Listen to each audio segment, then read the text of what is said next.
As you heard, Army Chief of Staff General George Casey and Army Secretary John McHugh are on the ground at Fort Hood, Texas. Oh, say does that star-spangled banner yet wave? More than 1,000 people gathered to mark the first anniversary of the mass shooting at Fort Hood. General Casey and Secretary McHugh presented awards to more than 50 men and women who went above and beyond the call of duty. And today, we gather to pay tribute to those people who heard that call and who, like so many before them, answered with neither hesitation nor reservation. The Post also unveiled a statue dedicated to the memory of those who lost their lives last year. Personnel at Naval Station Guantanamo Bay, Cuba, are preparing for Hurricane Tomas.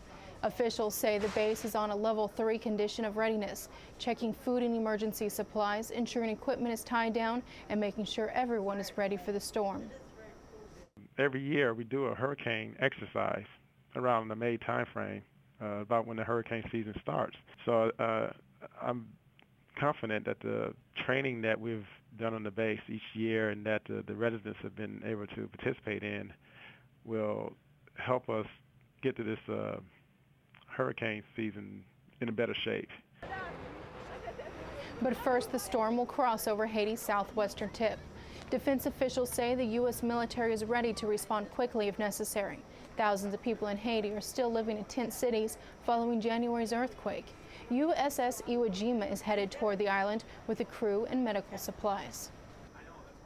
Friday, Secretary of Defense Robert Gates heads down under with stops in Australia and Malaysia.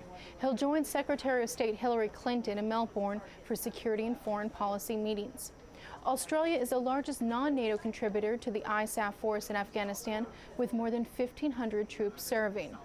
And that's your news update for today. I'm Staff Sergeant Allie Rose.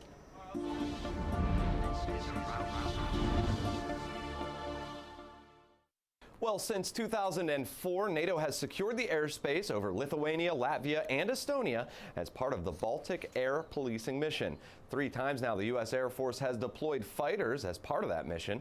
Air Force Tech Sergeant Lee Bellinger tells us about the most recent deployment of F-15s from the 493rd Expeditionary Fighter Squadron. 2 Air Force F-15s are scrambled to intercept an aircraft that's lost contact with air traffic control here in Lithuania.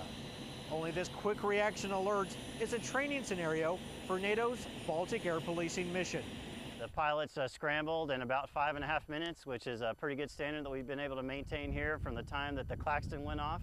It involved inputs from the Wing Operations Center, who got the scramble order from the Control and Reporting Center in Karmelava here in Lithuania. So that comlink was tested and operated outstanding. This Baltic region training event gives NATO AWACS and U.S. Air Force F-15s and C-130s the chance to practice a scenario that could arise as they safeguard the Baltic skies. Tech Sergeant Lee Bellinger, Cholet Air Base, Lithuania. And coming up ahead and around the services, National Guardsmen make a Canadian connection during a recent exercise. But first, in the zone, we're going downrange to see how U.S. troops are dealing with potential threats from every angle.